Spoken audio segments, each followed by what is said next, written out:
মেয়েদের কাছে এত বেশি সোজা ডিভোর্স দেওয়া মানে আমি আমার মাকে ডাক দিয়ে বললাম, মা কি আমার ডিভোর্স দিয়েছে। এইটু বলার পরে আমার কোনো ভাষা নেই। আমি রাস্তায় যাই নাইমে দাঁড়াই, ওকে ফোন দিলাম, ফোন আর রিসিভ করলো না, কেউই বলে না। কি আজীব, নিজের বউ লাপাত্তা। হ্যাঁ হ্যাঁ, আমার ছেলে মানে আমি জানি কথা বলি, কিন্তু সে কোথায় বলে না, রাত বিহেভ করতেছে। মানে আমার শাশুড়ি আমার দেখেই বলতেছে তুমি তো 2 নাম্বার লোক। আমি বললাম কেন? বলো তুমি রাতে বললা মাল জিনিস দেবে, এখন তোমার ভাইরা চাচারে নিয়ে আসলা। আমার বউ মাঝে মাঝে বলতো যে সে একটা ছেলের সাথে রিলেশন করে ওদের এলাকায়। যাই ওটা আমার মাঝে মাঝে বলতো যে আমি নিঃস্বার্থভাবে ভালোবাসছি। পৃথিবীর সবচেয়ে বেশি সমস্যা বোধ হয় প্রেমের বিয়েতে। কাউকে ভালোবাসবেন না, বিয়ে করবেন, সংসার করবেন, কোনো ঝামেলা নেই। কিন্তু কাউকে যদি ভালোবাসেন, সম্মান করেন, শ্রদ্ধা করেন, স্বপ্ন দেখেন, পুরো দুনিয়ার সব সমস্যা যেন তখন থেকে শুরু হয়ে যায়। আজকের গল্পটা সেরকম। আমাদের ছোট চ্যানেল, চেষ্টা করছি আপনাকে নানান কিছু তুলে ধরতে।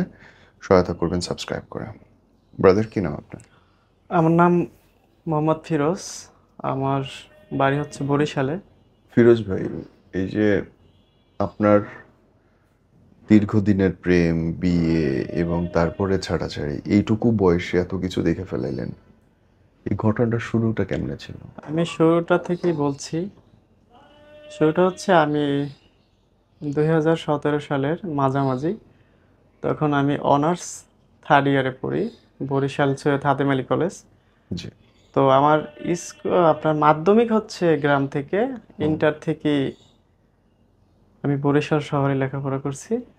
তো আমি গ্রামে বেশি থাকতাম না, তো মাঝে মাঝে যখন ছুটি পাইতাম তখন গ্রামে যেতাম, মানে এখন বাড়িতে ঘুরতে যাইতাম। তো হঠাৎ আমাদের পার্শ্ববর্তী ওখানে বড় একটা স্কুল এবং কলেজ আছে, ওটার নাম হচ্ছে কামারখালী কেএসইউ মাধ্যমিক বিদ্যালয়। ওখানে আপনার পহেলা বৈশাখের অনুষ্ঠান চলতেছে। তো আমার একটা ফ্রেন্ড বললো কি ওখানে পহেলা বৈশাখের অনুষ্ঠান চলে, চল আমরা যাই। আমি বললাম যে না, গ্রামের এগুলো আমার ভালো লাগে না, আমি যাব না। তো ওর রিকোয়েস্টে তো আমরা গেলাম, 2-3 জন মিলে গেলাম। যাওয়ার পরে হচ্ছে কি ওখানে নৃত্য করতেছিল একটা মেয়ে একটা ছেলে। তো আমি দাঁড়িয়ে দাঁড়িয়ে নৃত্যটা দেখছিলাম রাতে। তো দেখার পরে মেয়েটার পারফরমেন্সটা খুব ভালো লাগে। তো ওই থেকেই হচ্ছে মেয়েটাকে আমার একটু ভালো লাগে। তো আমি ওটা আর কারোর সাথে বলি নেই। তা আমি তখন কোন ক্লাসে মেয়ে? তখন মেয়েটা 9-এ পড়ে। তো ওখানে যে মেয়েটা দেখে আসছে ওই পর্যন্তই সমাপ্ত। কোনো যোগাযোগ হয় নাই? না, ওর নাম শুনছি ওই যে মাইকে যখন বলছে যে এখন আসবে, ওই নামটা শুনছি। আর বাড়িটা কোন জায়গায় আর ও কোন ক্লাসে পড়ে সেটাও জানি না, পরে শুনতে পারছি, ওর কাছেই শুনছি, তখনও 9-এ পড়ছিল। তারপরে ইন্টার পাস করলাম, অনার্সে ভর্তি হলাম। তো 3rd ইয়ার পর্যন্ত আমি চলে গেছি। তো হঠাৎ ওর আম্মু আর ওর বড় আপু আর ও বরিশাল শহরে গেছিল কম্বল কেনার জন্য। তো ওরা 2-3টা কম্বল কিনে নিয়ে আসছে। তা আমি গ্রামে আসছি, আসার পরে আমার 2-3টা ছোট ভাই মানে ওদের ক্লাসমেট, এদের সাথে আমি হাঁটতে বের হয়েছি। বের হওয়ার পরে ওই মেয়েটা ওর ক্লাসমেটকে দেখে বলল কেমন আছো। তখন আমি বললাম মেয়েটা কে? তখন ও বলল, তো আমি বললাম যে ফেসটা ওকে চেনা চেনা লাগে। বললো হ্যাঁ, ওই যে মেলায় যে অনুষ্ঠানে নৃত্য করছিল ওই তো সে। তখন আমার সেই পুরনো কথাটা মনে পড়ছে। মনে পড়ার পরে আমি ওদের কিছু বলি নাই। আমার একটা চাচাতো বোন আছে, ওর থেকে একবার জুনিয়র। আমি আমার চাচাতো বোনটাকে ফোন দিলাম, ফোন দিয়ে বললাম যে তোদের কলেজে আমি একটা মেয়ে আছে, ওটা কি তোর ক্লাসমেট নাকি তোর থেকে সিনিয়র? তো ও বললো ভাইয়া ও আমার আপু, আমার থেকে সিনিয়র, আমার থেকে সম্পর্ক, আমার কাছে সম্পর্ক খুব ভালো তার সাথে। তো আমি বললাম যে আমি যে ওকে পছন্দ করি এরকম কিছু আমি বলি নাই। তো আমাদের এলাকায় কিছু ছোট ভাইরা ওরা চ্যানেলের জন্য কিছু কন্টেন্ট তৈরি করে। তো আমাকে বলছিল যে ভাইয়া আমাদের একটা মেয়ে লাগবে, শুধু 2-3টা সিন থাকবে, কিন্তু গ্রামের ব্যাপার তো কেউ কোনো মেয়ে দিতে চায় না বা আসতেও চায় না, গার্জিয়ান দিতে চাচ্ছে না। আমি বললাম যে আচ্ছা ঠিক আছে, একটা মেয়ে আছে, আমি দেখি কথা বলে। তা আমি চাচাতো বোনের কাছে ওই কথাটাই ওকে বলছি। আর যেহেতু নৃত্য করে ও এই ব্যাপারে ইন্টারেস্টেড আছে। তারপর বলার পরে ও তখন ইন্টার পরীক্ষা দিল, মানে 9 থেকে ইন্টার পরীক্ষা পর্যন্ত ও গেছে। তখন ওই মেয়েটা ওর নাম্বারটা আমাকে সংগ্রহ করে দিল, আমার কথা বলছে। বলার পরে বলছে হ্যাঁ নাম্বারটা দে তাহলে। ও সাতক্ষীরা গেল নানা বাড়িতে বেড়াতে, মানে ইন্টারের পরীক্ষার ছুটিতে। তখন আমি ওকে ফোন দিলাম, ফোন দেওয়ার পরে কথা হইল। কথা হওয়ার পরে মানে আমি আর ওইসব কথা ওকে বলিই নাই, যেহেতু আমি ওকে পছন্দ করি আমি ওই কথা আর বলি না। ছোট ভাইরে জিজ্ঞাসা করছি, আমি বলছি আমি এটা করবে না। তারপরে আমি ওর সাথে কন্টিনিউ কথা বলি, কথা বলার পরে সে আমাকে মানে সে অনেক স্মার্ট, মানে কথা বলার ধরন অন্যরকমের। তো যাই হোক, কথা টথা বলতেছি, একদিন আমাকে বলল, আমি তার কিছুদিন আগে কুয়াকাটা গেছিলাম, তো আমাকে বললো যে তোমার কিছু ছবি দাও, যদি আমার ছবি দেখে ভালো লাগে তাহলে কিছু হতে পারে, আর যদি ভালো না লাগে তাহলে শেষ। আমি বললাম ওকে। আমি ছবি দেওয়ার পরে সে বলল ওকে। যাক, আমাদের কন্টিনিউ শুরু হলো। শুরু হওয়ার কিছুদিন পরে ওর একটা ফ্রেন্ড আছে ওদের এলাকার, তো ও তখনও নানা বাড়িতে আছে সাতক্ষীরাতে। তো ওই ফ্রেন্ডের কাছে মেবি কিছু টাকা ধারতে চাইছিল, তো ফ্রেন্ডটা দেওয়ার কথা স্বীকারও করলো। স্বীকার করার পরে ওর এক ছোট খালাতো বোনকে নিয়ে ওখানে দেখা করতে গেল যে কিছু টাকা নিবে। ছেলেটা তখন বিজিবিতে চাকরি করে। আচ্ছা। তো ছেলেটা কি করলো, ও যখন যায় ও আমার বলছে যে একটা ফ্রেন্ড টাকা দিবে, আমি টাকা নেওয়ার জন্যই যাচ্ছি। তো ওই ফ্রেন্ডের কাছে গেল, যাওয়ার পরে ফ্রেন্ড ওর ফোনও রিসিভ করে না, ওর সাথে দেখা আর করেনি। আমি মাঝে মাঝে ফোন দিচ্ছে, বলছে আমি ওয়েট করতেছি। তারপরে ও মানে সন্ধ্যার কাছাকাছি হয়ে গেছে, ও বাড়িতে ফিরে গেল, মানে ওর মানে কান্না কান্না অবস্থা, মানে কষ্ট পাইছে। তো সেই দিন আমি ওরা কিছু বলিনি। পরের দিন আমি বললাম যে দেখো, তুমি আমার আগে পরে কারোর সাথে কথা বলছো বা না বলছো সেটা আমার জানার ব্যাপার না, এখন থেকে তুমি আমার সাথে কথা বলো। আর আমিও যার সাথে আগে কথা বলছি এখন তোমার সাথে কথা বলি, আগেরগুলো আমি সব শেষ। আর আমি তোমার সাথে রিয়েল সম্পর্কটা করতে চাই। আগে যেটা আমি করছি কখনো রিয়েল কারোর সাথে কথা এই বলিনি। প্রেম গিয়ে বিয়েতে কতদিন পরে এই পৌঁছালো? তো এতে অল্প সময়, আমি ডিটেলস একটু বলতেছি। তাই আমি বললাম যে দেখো, তুমি একটা ফ্রেন্ডের কাছে টাকা চাইলা, তোমাকে দেওয়ার কথা বলে সে তোমাকে টাকাটা দিল না। তুমি তুমি কিছু যদি মনে না করো, আমি তোমাকে ফ্রেন্ড হিসাবে বলো, কাজিন হিসাবে বলো, বয়ফ্রেন্ড হিসাবে বলো, তুমি যেটা যখন ভাববা তুমি আমার কাছে চাইবা, তোমার যেটা লাগবে আমি চেষ্টা করব তোমাকে সেই তখন কি help আপনি করার। চাকরি করেন? তখন আমি স্টুডেন্ট। তাহলে আপনি টাকা পাবেন কোথায়? ওই যে আমার হাত খরচ কিছু থাকে, তা আমার অনেক কবুতর ছিল, হুম। তো ওই কবুতর থেকে আমার টাকা আসতো, মানে বিক্রি করতাম। আর আমার ফ্যামিলি থেকে যে খরচটা দিত এটা আমার থাকতো, মানে আমার হয়ে সমস্যা কি যে আমার গার্লফ্রেন্ড যদি আমার থেকে কিছু পেয়ে যদি সে হ্যাপি থাকে, আমার যদি মোটামুটি চলে তাতেই হবে। না, আপনি চলতেছেন বাপের টাকায়, ওই টাকায় আবার হ্যাঁ গার্লফ্রেন্ডে হ্যাঁ হ্যাঁ হ্যাঁ, তাকে ভালো। হেল্প করছি। মানে হেল্প করার আরেকটা কারণ হচ্ছে ওর আব্বু ছিল আমিন। হুম। তো যখন আওয়ামী লীগ ক্ষমতায় আসে, ওনার চাকরিটা চলে যায়, তখন উনি একটা কোম্পানিতে জব করে, SSNL মেবি। তো উনি একটু কিপটে টাইপের ছিল। উনি ওনার বাচ্চাদের স্কুলের খরচটাই দিবে, আউট কোনো খরচ দিবে না।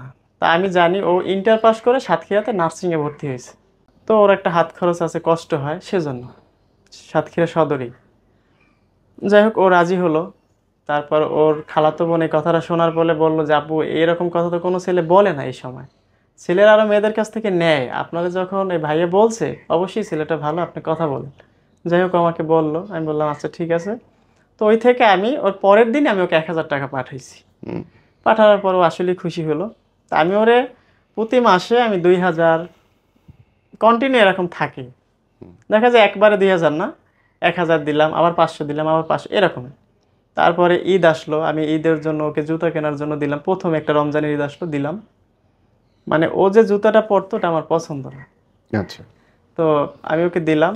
ওরকম জুতা কিনলো, কোরবানি আসলো, শপিংয়ের টাকা পয়সা দিলাম। ঈদ কোরবানিটা আমি আলাদাই দিতাম। তারপরে আমি একটা যখন আমার ফাইনাল আমি পরীক্ষা শেষ করি, 2017 নভেম্বর আমার পরীক্ষা শুরু হয়। জানুয়ারির 22 তারিখে আমার ফাইনাল শেষ। তখন আমি ঢাকায় একটা জবের জন্য আমি আন্টির কাছে গেলাম। আমার খালু আবার মেজর ছিল, রিটায়ার্ড পারসন। তো মিরপুরে খালুর আবার গাড়ির ব্যবসা আছে। তো খালু আমাকে ওই গাড়ির অফিসে সহকারী অ্যাকাউন্টস হিসেবে একটা চাকরি দিল। কোথায় এটা? এটা হচ্ছে মিরপুর 12 নম্বরে শাহগুপ্তার মোড়ের ওখানে। ওকে। তো আমি চাকরিটা করতেছি, করার পরে আমি মানে কন্টিনিউ করতেছি, ওই যে ঈদ কোরবানিতে একটা খরচ, প্রতি মাসের একটা খরচ দিতেছি। তখন ওরও ভালো লাগলো যে আমি একটা চাকরি করি। যাই হোক, কিছুদিন পরে যে মেইন যে অ্যাকাউন্ট ছিল উনি ছিল নোয়াখালীর। মানে ওনার আবার আমাকে সহ্য হইতো না, মানে মারতে পারতো না হয়তো টাকা। হ্যাঁ, মানতে পারতো না হচ্ছে উনি জানে যে আমি যদি ওনার জায়গাটা প্রপারলি কাজটা শিখে যাই তাহলে উনি আউট হয়ে যাবে, এটা উনি জানে। কারণ আমি আবার খালু আবার কোম্পানির একজন আপনার কি বলে ডিরেক্টর। Share holder. হ্যাঁ। তো তো খালু, আমি যেহেতু মালিকের একজন কাছের লোক, তা আমাকেই তারা অলরেডি বলে ফেলছে যে তুমি কাজটা প্রপারলি শেখো, ওরে আমরা আউট করে দিব, কারণ ওর কার্যকলাপ তাদের পছন্দ হয় না। যাই হোক, সে কিছুদিনের মাঝে আমার এমন একটা ভুল ধরছে, সেই ভুলটা আপনার এমডি থেকে শুরু করে সবাই মিটিংয়ে বসছে। খালু বলল যে ও বারবার এরকম প্রমাণ করতেছে যে ওই কাজটা ওর দ্বারা হয় না, আপনারা বলতেছেন। যাই হোক, আমি বললাম যে আমি আর চাকরি করবো না। আমার আন্টিও গেল যে না, আপনারা এরকম ছোট লোকের মতো কাজটা কেন করলেন, এখানে তো চাকরি করতে আসে। যাই হোক, আমি 1 মাস পরে আর চাকরিটা ছেড়ে দিলাম। যাই হোক, কন্টিনিউ চলতেছে। চলার পরে এরকম 2 বছর চলে গেল। চলে যাওয়ার পরে আমরা 4 ভাই, আমি বড়। আমার মেজো ভাই হচ্ছে চরমোনাই মাদ্রাসায় কোরআন শিক্ষা বোর্ডে জব করে। আচ্ছা। ও আবার হুজুর। তো ওখানে কিছু হুজুর, চাকরির বয়স 3 বছর হয়ে গেছে, কিছু পরিচিত যারা হুজুর আছে তারা বললো যে ওর নাম আরমান, বলে আরমান তোমাকে আমরা বিয়ে করাবো।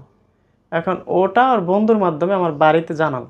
আমার আব্বা বলছে যে আমি বড় ছেলে রেখে আমি তোমাকে বিয়ে করাইতে পারবো না, কারণ তাহলে এলাকার মানুষ বলবে যে বড় ছেলের কোনো সমস্যা আছে, আর আমার কন্টিনিউ ওরকম কোনো জব নাই।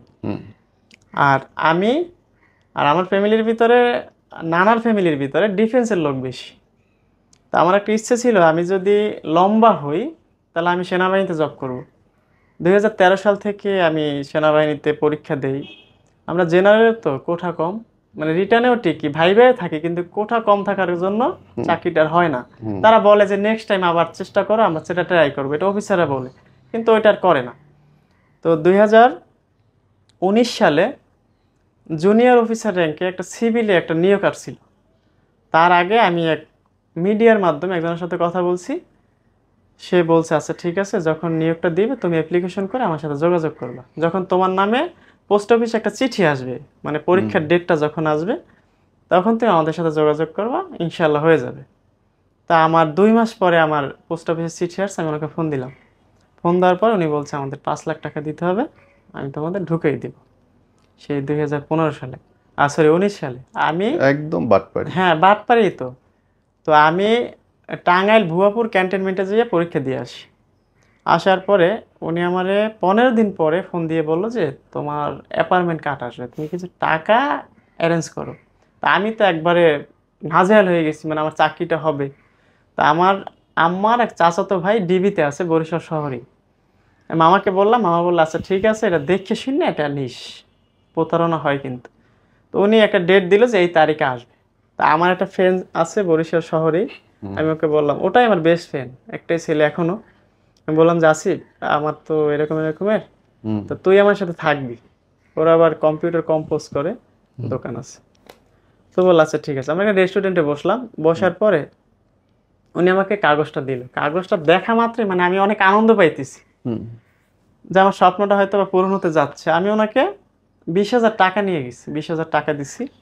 উনি বললো যে এটা কী দিলা? আমি বললাম যে আপনি হঠাৎ করে কালকে বলছেন, আমি যেটা অ্যারেঞ্জ করেছি নিয়ে আসছি, আপনি এটা আমাকে দেন, আমি দেখাইয়া আমি টাকা আপনাকে দিয়ে দেবো, কোনো সমস্যা নেই। যেহেতু আপনি চাকরি দিতে পারছেন, যার মাধ্যমে চাকরি আপনি খাইয়াও দিতে পারবেন টাকা না দিলে, কোনো সমস্যা নেই। বললো আচ্ছা ঠিক আছে। ওই লোক কী করলো, আমাকে খামটা দিল, আমি খাম বের করে দেখলাম ওই লোক যে আমার সাথে কারচুপি করছে, সে কী করছে, ওটা একটা অ্যাপার্টমেন্ট কার্ড বানাইছে। তা আমি জানতাম না যে ওটা সম্পূর্ণ অ্যাপার্টমেন্ট কার্ডে খোদাই করা লেখা থাকে। তো এটা আমি দেখি নাই তো কখনো। তা আমি মনে করছি এটাই শিওর, আমার ছবি টবি সেনাবাহিনীর লোগো টোগো আছে। আমাকে বলে তুমি একটা সাইন দাও, আমি সাইন দিলাম। তারপরে আমার বন্ধু আমার ফোন দিল, ওই লোক চলে গেছে, আমি অনেক দূর চলে যাই। আমার বললো তুই কোথায়? আমি বললাম আমি সদর রোডে আছি। বলে তুই একটু তাড়াতাড়ি বাংলা বাজার আস। আমি বললাম কেন, আগে আয় তারপর বলতেছি। তারপরে গেলাম, যাওয়ার পরে বললাম দেখ এই লোক তোর সাথে বাটপারি করছে, ওনার সাথে বেলাং একটা অ্যাপার্টমেন্ট কাগজ দেখি, কিছুই লেখা নেই, ওটা শুধুই বেলাং, তোকে এরকম কম্পিউটারে টাইপ করে দিয়ে দিচ্ছে। তারপরে আমি লোককে ফোন দিলাম, ভাই আপনি কত দূর গেছেন, আপনার সাথে আমার জরুরি একটু কথা আছে। ওই লোকটা আমার সম্ভবত বুঝতে পারছে, উনি বললো যে আমি তো চলে আসছি স্পিড বোর্ডে, আমি ভোলা চলে আসছি। মানে বরিশাল খেয়াঘাট থেকে স্পিড বোর্ড যায় ভোলা, মানে মিথ্যা বলার মানে অবিশ্বাস করার কিছু নেই। তারপর আমি বললাম যে ভাই আপনি কালকে আসবেন? বলে আচ্ছা ঠিক আছে। এটা আমি সাথে সাথে নিয়ে গেলাম সে আমার মামার কাছে, যে ডিবি। মামা দেখে আমারে থাপ্পড় ধরছিল, তুই কী কাজ করছিস, আমার আগে কেন বলো না? তা আমি মাথা নিচে, আমার ভয় পাই, মাথা নিচু করে বসে আছি এরকম সোফায়। তা মামা বললো তুই ওনাকে কিছু বলবি না, ওনারে বল যে আপনার টাকা দিব। আমি বলছি মামা ওনার সাথে আমি দেখা করার কথা বলছি, উনি আসবে কালকে। বলছে আর কোনো ফোন দিবি না। যাই হোক কালকে ফোন দেই, সে বলে আমি জরুরি কাজে এখানে আসছি ওখানে আসছি, মানে সে আমার কাছে আর আসে না।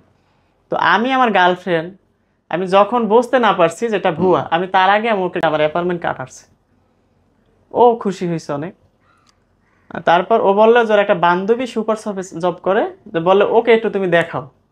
ওরে নিয়ে দেখাইলাম, ও দেখলো, বললে হ্যাঁ ঠিক আছে। যারা চেনে না তার ঠিকই, আমি তো ঠিক আছে ভাবছি। যাই হোক যখন আমি শুনলাম এটা 2 নাম্বার, তখন আমার ভিতরে এতটা কষ্ট হইতেছে, মনে হয় যে আমার বুক ফাইটে যাইতেছে, আমি কেউ স্বাভাবিক। বলি না। তারপরে আমি, ওই লোক আমার বারবার বলে তোমাকে যদি আমি ট্রেনিংয়ে ঢুকাই দিই তাহলে তো তোমার বিশ্বাস হবে। আমি বললাম হ্যাঁ হবে। তোমার যারা বলে তারা হয়তো বুঝতে পারতেছে না। আমি বললাম ঠিক আছে। এখন আমার ভাইয়ের জন্য মানে বিয়ের চাপ দিতেছে। এখন আমার ফ্যামিলি সবাই জানে যে আমি ওর সাথে কথা বলি, 3 বছর হয়ে গেছে। হুম। তারপরে আমার ছোট আন্টি আর আমার ভাই, মেজো ভাই, ওরা বলল যে যেহেতু ওর সাথে কথা বলে, যদি মেয়ে রাজি থাকে আমরা একটা কোর্ট ম্যারেজ করে রাখি, হুম। তাহলে পরে আবার আমরা অনুষ্ঠান করে নিয়ে আসবো। করে নেওয়া যাবে যখন লাগে। হ্যাঁ হ্যাঁ। তো আর ওকে আর বিয়ে দিতে পারবে না, ও বলতেছে ওর বিভিন্ন সম্বন্ধ আসে, ও রিফিউজ করে দিচ্ছে। তারপর আমার আন্টি ফোন দিয়ে বলল হুম। যে তুই যদি রাজি থাকো। আর কি করলো, ওর ফ্যামিলিকে না জানে ওর বড় আপুকে সাতক্ষীরা, ওর বড় আপুর বিয়ে হয়েছে সাতক্ষীরা, সাতক্ষীরা থেকে নিয়ে আসছে যে আমরা এই দিন আসবো। আমার ফ্যামিলির সবাই বলতে আমার মা, আমার ছোট ভাই, আমার নানা, আমার ছোট আন্টি, আমার খালু, এরা সবাই থেকে আমরা একটা কাজী অফিসে বিয়েটা করি। বিয়ে আম্মা আব্বা ছিল আপনার? আমার মা ছিল, আমার আব্বা ওকে। যায়নি। আমার নানা ছিল, আমার ছোট আন্টি, মানে খালু ছিল। মুরব্বীরা সবাই ছিল আর কি। হ্যাঁ হ্যাঁ হ্যাঁ, আমার আব্বা ছিল না। মানে আব্বার সম্মতি ছিল, আব্বা আমাকে বারবার ফোন দিয়ে জানতেছে কেমন কি হইতেছে, সম্পূর্ণ হয়েছে কিনা এরকম। আন্ডারস্টুড। তারপরে বিয়েটা হয়, আন্টিদের বাড়ি একদিন আমরা থাকি সবাই। তারপর ও চলে যায়, আমিও চলে যাই। চলে যাওয়ার পরে আমি ওকে বলছি যে ফেব্রুয়ারির 1 তারিখে আমাকে উনি জয়েন ডেট দিছে, তুমি আল্লাহ আল্লাহ করো, আমি আল্লাহ আল্লাহ করতেছি, হুম। জানি সমস্যা হয়ে না যায়। হয়। হ্যাঁ। তো ও বললো আচ্ছা ঠিক আছে। ওর বড় আবুকে বললাম যে আপু এরকম এরকম, তো আমাকে ফেব্রুয়ারি 1 তারিখে জয়েন ডেট দিছে। তো যাই হোক গেল ফেব্রুয়ারি 1 তারিখের পর ওনাকে আমি ফোনে পাইতেছি না। হুম। তখন আমার খারাপ লাগতেছে, ওকে আমি বলছি, বলার পরে বললো আচ্ছা যাই হোক ঠিক আছে, তুমি একটা চাকরির ব্যবস্থা করো। তারপরে আমি বরিশাল অফসিরিনে চাকরি নিলাম। হুম। অফসিরিনে চাকরি নিলাম, চাকরি করতেছি, তখন করোনা আসলো, প্রথম করোনা। করোনার জন্য লকডাউন দিয়ে দিল, বের হইতে পারতেছি না অনেক। আমরা ছিলাম অফিসে, ডিওসি যে ছিল ওনার মাধ্যমে আমি ঢুকছি। আমি বললাম যে স্যার এই করোনার ভিতরে ডিউটি করতে ভালো লাগে না, আর কি করব। হুম। বললো অনেক লোক তো ছাঁটাই করব, হ্যাঁ। তাহলে তাহলে তুমি রেস্টে থাকো কিছুদিন, আবার যখন অফিস মানে কার্যক্রম চলে। ঠিক হবে তখন আবার চলে এসো। আমি বললাম আচ্ছা ঠিক আছে। আমি বাড়িতে গেলাম, আমি দেখতেছি করোনাই তো ছাড়ে না, লকডাউনের পর লকডাউন দিতেছে। True. আমি কি করলাম, হঠাৎ একটা আমার মাথায় বুদ্ধি আসলো যে আমি একটা মুরগির খামার করবো, যে একদিনের বাচ্চা, জি। ওটা নিয়ে আমি বড় 2টা শেড বানাইছি, যে 1 মাস পরে আমি শুধু পাইকারি সেল দিব, অনেকেই ব্যবসা করতেছে। হুম। তা আমি সেটা করলাম, করার পরে যে প্রথম একটা সেট বানাইলাম, ভালোই প্রফিট আসলো। তারপর আর একটা খামার ভাড়া নিছি, আমার একটা, 2টা আমি সেট করতেছি। এর মাথায় আবার ওর আব্বু জেনে গেল যে বিয়ে হয়েছে, সে চাপ সৃষ্টি করছে ওর মামাকে। ওর মামা আবার হচ্ছে সাতক্ষীরা সরকারি কলেজের ইংলিশ প্রফেসর। ওকে। আর ওর নানা ছিল গোয়েন্দার অফিসার, মারা গেছে। ওর মামার বাড়ি হচ্ছে সাতক্ষীরা সদরের ভিতরেই, আর ওর নানারটা হচ্ছে সদরের একটু পাশে। যাই হোক, তো ওর মামা ওকে বললো যে তুই আমার বাড়িতে থাকতে পারবি না। তা কি করব, আমি এবার কি করলাম, ও বলে এখন আমি কি করব। আমার মা বললো তুই একটা কাজ কর, তুই বরিশালে যে কোনো একটা চাকরি নে, হুম। ওরে নিয়ে তুই থাক। চাকরি আমার নাই, আমি বরিশাল শহরে বের হইলাম, খুঁজতে খুঁজতে একটা টুলে মানে একটা চাকরি নিয়োগ চাকরি পেলাম একটা কোম্পানিতে এসআর হিসাবে, নতুন কোম্পানি। সে যে ডিলার, সে আবার আমাদের পার্শ্ববর্তী এলাকার। সে যখন শুনছে যে আমি পার্শ্ববর্তী, সে আমাকে নিয়ে নিল, ওরে নিয়ে থাকতেছি। আসলে আমার কপালটা সব জায়গায় খারাপ, তার চাকরি আমি করতেছি, আমার স্যালারি ঠিক মতো দেয় না আয় হায়। করোনার ভিতরে। আমি তাহলে এই কিন্তু থাকা আমার ওয়াইফ খাওয়া? নিয়ে থাকতেছি বাসায়, মাই গড। 4,500 টাকা বাসা ভাড়া। তো অথই সাগরে বললেন। হ্যাঁ, তো 1.5 মাস থাকার পরে সে আমার স্যালারি দিতেছে না। তখন আমি কি করবো, আমি বললাম যে দেখো তুমি তো সব দেখতেছো, তুমি তোমার আম্মুর সাথে কথা বলো, এখন তো একটা স্বাভাবিক পর্যায়ে আসছে। ওর আব্বু ওর সাথে দেখা করলো, তুমি তাহলে চলে যাবা। বললো, বললো আচ্ছা ঠিক আছে। তারপরে চাকরি ছেড়ে চলে আসলাম। চলে আসার পরে আবার মুরগির খামার কন্টিনিউ করতেছি। তারপরে এখন বলতেছে যে ওকে তুলে আনার জন্য। আমার ফ্যামিলি বললো আচ্ছা ঠিক আছে, সামনে তো রমজানের ঈদ, তারপর আমরা কোরবানির পরে অনুষ্ঠান করব। যাই হোক, ও আবার হচ্ছে কি, ও বললো যে ওর বড় আপুকে যেভাবে ফার্নিচার দিছে ওকে সব দেয়া লাগবে। ওর আব্বু বলছে না যে তুমি পরে নাও, ও বলছে না আমাকে দেয়া লাগবে তো দেয়াই লাগবে। যাই হোক, এর ভিতরে ওর আব্বু আমাকে ডিভোর্স করানোর জন্য অনেক চাপ সৃষ্টি করলো। ও এর ভিতরে ডিটারজেন্ট খেয়ে ফেললো। যাই হোক, ও সুস্থ হলো। ডিটারজেন্ট খাইছিল? হ্যাঁ, ডিটারজেন্ট খেয়েছে, মানে ওর আব্বুর সাথে জেস্ট করে। তারপরে তারপরে আমাকে ফোন দিল ওর আব্বু যে ফিরোজ তুমি আসো, রুহি অসুস্থ, কের কাছে কিছু বলবা না। তখন আমার একটা ডাউট হয়েছে যে কের কাছে কিছু কেন বলবো না। আমি একটা বাইক নিয়ে গেলাম, যাওয়ার পরে আমার ওই আশেপাশের যারা মহিলা ছিল তারা আমাকে দেখে মানে হতবাক হয়ে গেছে, যদি আমি কিছু বলি রিয়েক্ট করি। তার মেয়ে, আমার তো ওয়াইফ, তারা আমার সবাইকে বুঝাইলে, আমি কিছুই বলিনি। আমি বললাম ওরে তুমি এই কাজটা কেন করলা, ওর পাশে বসে। তখন ও কান্না করে দিছে। যাই হোক, আমি বললাম যা গেছে গেছে, তুমি এখন সুস্থ আছো। সেলাইন লাগিয়ে দিল ডক্টর। ওরা আপু আসলো, বোন আসলো, আম্মু আসলো, সবাই আমাকে বুঝাইলো যে যেটা গেলে গেলো, তুমি এটা নিয়ে আর কিছু এখানেই ফালাই রাখো। আমি বললাম আচ্ছা ঠিক আছে। অনুষ্ঠান করলো, বিয়ে হইলো আমাদের করোনার ভিতরে, একদম লকডাউন চলে। একদম পারফেক্টলি সব হ্যাঁ, ধুমধাম করে একদম বিয়ে? সব পারফেক্ট, ওকে সব। তারপরে আমি কি করলাম, মুরগির খামারে আমার লস হইতেছে প্রচুর পরিমাণে। তখন লস কেন হইলো? লস হচ্ছে ওই যে করোনার জন্য সেল কমে গেছে। আচ্ছা। মানে আমাদের যারা খামারি তাদের সেল কম, মানে তাদের লস হইতে, যারা খুচরা বিক্রি করে তাদের ঠিকই লাভ আছে। মানে দাম একই কমে কাণ্ড। যাওয়ার কারণে কেজিতে হ্যাঁ। দেখা গেছে 50 টাকা প্রতি কেজিতে নেই, তাহলে আমাদের চালানি শেষ। তা আমার 2টা খামারে মুরগি ভরা, যেটাকে বলে যে সোনালি যেটা বলে ওইটা ছিল। তো হঠাৎ আমি বললাম যে না, আমি বাড়িতে থাকবো না, আমি ঢাকায় যাব। তো আমার যখন চাকরি হয় না, তো আমার একটা ইচ্ছা ছিল মিডিয়ায় কাজ করব। আমার একটা ফুফাতো ভাই সম্পর্কে আছে, উনি আবার মিডিয়ায় কাজ করছিল সে 2004 সাল থেকে। তো আমার একটা ইচ্ছা ছিল, তো ব্যাচেলার পয়েন্টের যে প্রোডাকশন ম্যানেজার, ও আবার আমাদের এলাকার জামাই, ওর মাধ্যমে আমি কথা বলি, ওকে কিছু টাকা পয়সা, মানে একটা মানুষ আছে না যে সহজে রাজি না হলে সে টাকার কাছে দুর্বল, মানে ওরা খাওয়াইতে হইলো আর হ্যাঁ কি। হ্যাঁ, তাকে আমি খাওয়াইছি, আমার খামার ভর্তি মুরগি মুরগি দিতেছি, সে রাজি হলো। যাই হোক, অমি ভাইয়ের সাথে কথা বলার পরে আমাকে নিয়ে নিল। তো অমি ভাই বলল অমি ভাই তো আর মুরগি খায় নাই। না না, মানে সে আই আন্ডারস্ট্যান্ড। সেই লোককে বলার পরে ও অমি ঢাকা ভাই তো যাওয়ার জোস পরে, লোক। হ্যাঁ। হ্যাঁ, অমি ভাইয়ের কাছে বলার পরে আমাকে নিয়ে নিল। আমি যাওয়ার পরে বলল ফিরোজ কেন আসলো, আমি বললাম যে ভাই আমার খুব ইচ্ছা ছিল, যাই হোক পূরণ হয়ে গেল। অমি বললো আচ্ছা ঠিক আছে, তুমি কাজ করো, সফল হতে পারবে। তো অমি ভাইয়ের ব্যবহার আমি খুবই সন্তুষ্ট, খুব ভালো লোক অমি ভাই। It is indeed. হ্যাঁ, মানে খুব ভালো ব্যবহার করতো। আমি নতুন হিসেবে আমার সাথে মানে রাগ কোনো ব্যবহারই করতো না। ওখানে ডিওপি ছিল ভাস্কর জনি ভাই, আমাকে এতটা সম্মান করতো, আমি তার থেকে ছোট তাও, এই শর্মা শিমুল আমাকে খুব সম্মান করতো। যাই হোক, হাবু ভাই, পাশা ভাই, ওরা আমাকে মানে এতটা সম্মান করতো যারা বলা যাবে না। যাই হোক, আচ্ছা, মিডিয়ার মানুষ নিয়ে তো বাইরের মানুষের অনেক খারাপ ধারণা। হ্যাঁ, কিন্তু আমি যেটা বলি, মিডিয়ার মানুষ সবাই তো খারাপ না। আমরা কিন্তু বাইরের মানুষ এমন এমন কাজ করে যেটা মিডিয়াকে হার মানায়, কিন্তু সেটা নিউজ হয় না, কারণ ওই সোশ্যাল মিডিয়াটাই আগে যায়। আমি দেখছি যে মিডিয়ার মানুষ, হ্যাঁ সবাই, কিছু কিছু টাউটার লোক আছে, আমার হাতেও পড়ছে। আমি এফডিসিতে যখন যাই, কিছু লোক আছে আমার সাথে, আমি এফডিসিতে গেলে 2-1টা মেয়ে থাকে, ডিরেক্টররা বলে যে নিয়ে আসো আমাদের শ্যুট আছে, তো আমার সাথে থাকলে তারা আমাকে, ওই যে আউট যারা লোক আছে তাদের যে কাজ কম থাকে, তারা আমাকে বিভিন্ন অফার করে, তোমাকে কাজ দিব, তোমাকে কমিশন দিব, আমাদেরকে কিছু মেয়ে দিয়ে। তা আমি আমি বলছি যে আমি মেয়ের ব্যবসা করি না, আমি যদি সহকারী পরিচালক হিসেবে কাজ করি, আমার চিন্তাধারা আছে আমি ভালো কিছু করবো। আমি যদি মেয়ের দালালি করি, তা আমার তো ক্যারেক্টার শেষ, একটা নিউজ হয়ে গেলে আমি এই কাজটা করবো না। যাই হোক, তো আমি এর সাথে কাজ বাজ করি, সিজন 4 শেষ, আমি সিজন 5 আর করবে না, তো কাজও বন্ধ। এখন কি করব, একটা জব নিলাম আমি। তো জব নিলাম ভালো, আমি ওই কোম্পানির মাধ্যমে প্রায় 26টা জেলায় আমি ঘুরছি। আরে বাপরে।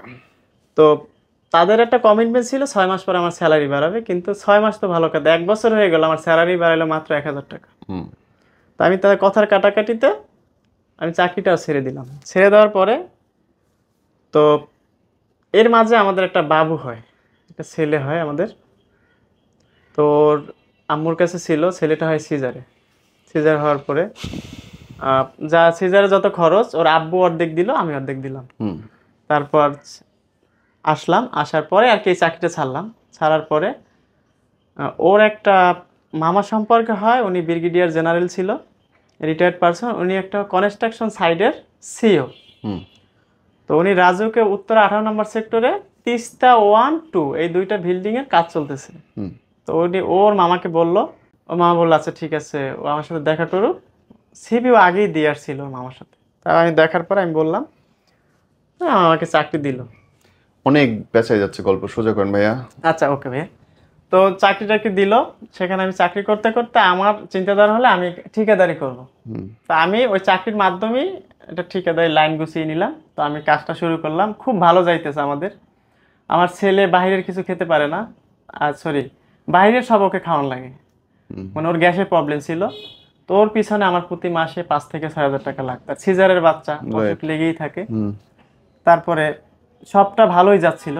তারপর আমি একটু সমস্যায় পড়ি। ওর আম্মু আমাকে, আমার শাশুড়ি ইসলামী ব্যাংক থেকে 1 লাখ টাকা লোন করে দিল। হুম প্রতি মাসে মাসে আমি সেটা শোধ করে দিতেছি কিস্তি। যাই হোক ভালোই ছিল। ঝামেলাটা কোথায় লাগবে? ঝামেলাটা হচ্ছে, আর পারিবারিক তো একটু সবার মধ্যেই ঝামেলা বাজে, থাকে ওটা ব্যাপার। ওটা সবার সাথেই থাকে, আমি এটা বলবো না। আমার দোষ আছে, আমার ফ্যামিলির দোষ আছে। আমার বউ যে একবারে ফেরেস্তা তাও না, ও দুই একটা কথা তো বলে। একজনের কথায় তো ঝগড়া এমনি এমনি বাঁধে। লাগে নাকি? লাগে না। হুম তো যাই হোক আমি ভালোই চলতেছি। আপনার 2024-এর 15ই জুন গেল কোরবানি। হুম তার 15 দিন আগে ওর আব্বুর কাছে ও গেল বেড়াতে। হুম আমি ঢাকাতে, আমার 2টা বিল্ডিং এর কাজ চলে। তো আব্বুর কাছে এসে আমাকে বলল যে আব্বুর কাছে ভালো লাগলো, এবার বাড়িতে অনেকদিন থাকবো। আর ও যখন ওই সাতক্ষীরা বেড়াইতে যাইতে চাইতো নানা বাড়ি, আমি নিষেধ করতাম না, হুম আমি যেতে দিতাম। হুম আবার আমি ঢাকা থেকে সাতক্ষীরা থেকে নিয়ে বরিশালে চলে যেতাম। ওকে। তারপরে তো হচ্ছে ঝামেলাটা কই লাগলো? ঝামেলাটা, এই ও আর আব্বুর কাছ থেকে 4 দিন বেড়াই আসলো। আসার পরে আমাকে ফোন দিল, আমার ছেলেকে গোসল করাইলো, ফ্রিজ থেকে খাবার বের করে খেয়ে ছেলেকে নিয়ে ঘুম পড়াইলো। তো গ্রামের ব্যাপার তো, আমাদের ইরি ধান হয়েছে। তো ওই ধানগুলো শুকা দিয়েছে। শুকা দেওয়ার পর আমার দাদি এবার আমাদের বাসায় খায়। তো দাদি বলল আমার বউকে যে ভাবি, আমি তো তোমাদের এখানেই খাই, একটু রান্না করো। তখন ও বলছে যে আমি ছেলে ঘুম পাড়াইতেছি, হয়তো বা এরকম কিছু, আমি যতটা শুনছি, আমি তো ঢাকায়। এক কথায় দুই কথায় তর্কাতর্কি লাগছে। তো আমার আব্বার আমি নিষেধ করলাম, ওকে নিষেধ করলাম, আমার আম্মাকে নিষেধ করলাম, মানে কেউ কেউ মতো থামে নাই। আমি কি করছি, আমার ফোনে 150 মিনিট ছিল, আমি সবাইতে মানে থামাইতে যাই, মানে 150 মিনিট শেষ। হুম মানে শুক্রবার নামাজও পড়তে পারি নাই। আমার মিস্ত্রিরা বলে ভাই আপনি নামাজ যাবেন না, আমি বললাম আসতেছি, এরকম শেষ হলো। তো দেখতেছি এক পর্যায়ে সে এমন পরিমাণে রাগ করছে, সে চলেই যাবে, থাকবে না। হুম তখন আমি দিশেহারা হয়ে আমি শ্বশুরকে ফোন দিলাম বিকালবেলা, যখন ও চলে যাচ্ছে রাগ করি। শ্বশুর বললো ওকে থামা। আমি বললাম অনেক চেষ্টা করছি, পারতেছি না, এখনো বের হয়ে গেছে বাড়ি থেকে। ও গেলে পরে আপনি বুঝেই শুনে 2 দিন পরে পাঠাইয়েন। গেল। আমার শ্বশুর ফোন দিয়ে বলল যে আমরা আসি, আসেন। আসলে আমার বাবা মার একটু ইগোটা বেশি ছিল, তারাও আর কি ওকে ফোন দেয় না যে তুমি আসো, বা আনতেও যায় না। আমি বারবার বলছি, কোরবানির 2 দিন আগে আমি যাই। যাওয়ার পরে আমি দাদিকে বলি যে আপনার কথার জন্যই তো ঝামেলাটা বাঁচছে, তাহলে আপনি আমার ছোটো ভাই নিয়ে যান, নিয়ে আসেন। তো দাদু গেল, যেভাবে যেভাবে ওকে পাঠানেন আমি সেভাবেই পাঠাইলাম। তো সে আর এ বাড়িতে আসবেই না। হুম তারপরে মানে অনেক কথার ভিতরে সে আসবেই না, অনেক দোষ বললো। দাদু আমার ভাই আবার দুপুরের সময় চলে আসছে, হুম আমি সন্ধ্যায় গেলাম। মানে আমি শ্বশুর বাড়ির কাছাকাছি, এক ইউনিয়নের ভিতরেই, ওয়াট আলাদা। ওকে। আমি যাই না। আমি যাওয়ার পর আমার শ্বশুর বলল যে তুমি 2 বছর পরে আসছো, না খাই কেন যাবা? হুম গরুর গোশ রান্না আছে, মানে কালকে কোরবানি, আজকে বুঝতে পারছি। তুমি গরুর গোশ রান্না করাস, তুমি খেয়ে যাও। আমার বউ আবার আমাকে খাবার দিল যে তুমি না খেয়ে যেও না। আমি খাইলাম, খেয়ে চলে আসলাম। আমার শাশুড়িরে বললাম, সে বললো যে আমি কোরবানির 1 দিন পর আসতেছি। সে আবার তার বাপের বাড়িতে থাকে। তো সে বললো কেন? তুমি, ও বাপের বাড়িতে থাকে সেটা হচ্ছে উনি বড় মেয়ে, আর ওনার বাবার পায়ে সমস্যা ছিল, ওনার বাবার পা কেটে ফেলছিল। আর ওরা 4 বোন, উনিই বড়, আর 3 বোন সংসার নিয়ে ব্যস্ত থাকে। ওনার হাজবেন্ড ঢাকায় চাকরি করতো। ওই সেই থেকে উনি ওখানেই থেকে আমার ছোট যে শালা শালি যমজ ছিল, ওই 2টাকে ওখানে ভর্তি করে দিছে, ওখানেই থাকতেছে। যাই হোক আমার শাশুড়ি বলে তুমি টেনশন করো না। শাশুড়ি আমাকে অনেক পছন্দ করতো, ভালোবাসতো। টেনশন করো না, আমি ঈদের পরের দিন আসতেছি, সমাধান হয়। আমি অপেক্ষা করতেছি শাশুড়ি আসতে, সমাধান হয়ে যাবে, হয়তো আমি ঢাকা নিয়ে যাব, এটা কিছু হবে। শাশুড়ি এসে ঈদের পরের দিন আসলো, ফোন দিল। আবার আমরা কোরবানি করলাম, আমি কোরবানির গোশত নিয়ে গেলাম বাড়িতে। তো একটা কি কাজ করছে, ফার্নিচার দিল। ওর যে ফ্রিজটা, ফ্রিজ তালা মেরে রেখে চাবি নিয়ে গেল। হুম এখন আমি কোরবানির গোশত নিয়ে গেলাম, আমি বললাম দেখো আজ কোরবানির দিন আমরা গোশত কই রাখবো, চাবিটা দাও, বললো যে না দেবো না। কেন? দেবে না, তার মাল জিনিস সে নিয়ে যাবে, সেটা ওর আম্মুর বুদ্ধি, সে মাল জিনিস আমাদের বাড়ি থেকে নিয়ে যাবে। হুট করে কেন? ওই যে ঝামেলা বাঁচছে সেজন্য। সেটা তো স্বাভাবিক তো হইতেছিল। হইতেছিল, সে বলছে আমি আসতেছি সমাধান করব, কিন্তু সে যে তার মেয়েকে বলছে যে তুই মাল জিনিস নিয়ে আসবি, এটা আমার কাছে বলে নাই। আচ্ছা। যাই হোক, আমার শ্বশুর বললে আচ্ছা ঠিক আছে, যার মাল যেহেতু সে দেবে না, তুমি এটা নিও না। আমি কি করলাম, আমি যে গোষ্ঠটা নিয়ে গেছি সে রাখবে না, আমি বললাম এটা কোরবানির গোষ্ঠ, তুমি কেন রাখবে না, আমি তো নিয়ে আসছি। আমার বাবা মার সাথে আমার ঝামেলা আছে, আমার সাথে তো না। যাই হোক, এক পর্যায়ে শ্বশুর রাখতে বললো, রাখলাম, আমি চলে আসলাম। শাশুড়ি ঈদের পরের দিন আসলো, আমি গেলাম শ্বশুর বাড়ি। যাওয়ার পরে শাশুড়ি শুয়ে আছে, পাশে বসে বসে বললাম। আমার বউ আমার সাথে রাব বিহেভ করতেছে, আমার শাশুড়ি শুয়ে শুয়ে কোনো উত্তর দিচ্ছে না, সে শুনতেছে। আমার শ্বশুর বললো, এই সেমরি, তুই এত বাজে ব্যবহার কেন কর, আস্তে কথা বল। শাশুড়ি কোনো রিয়েক্ট করতেছে না। যাই হোক,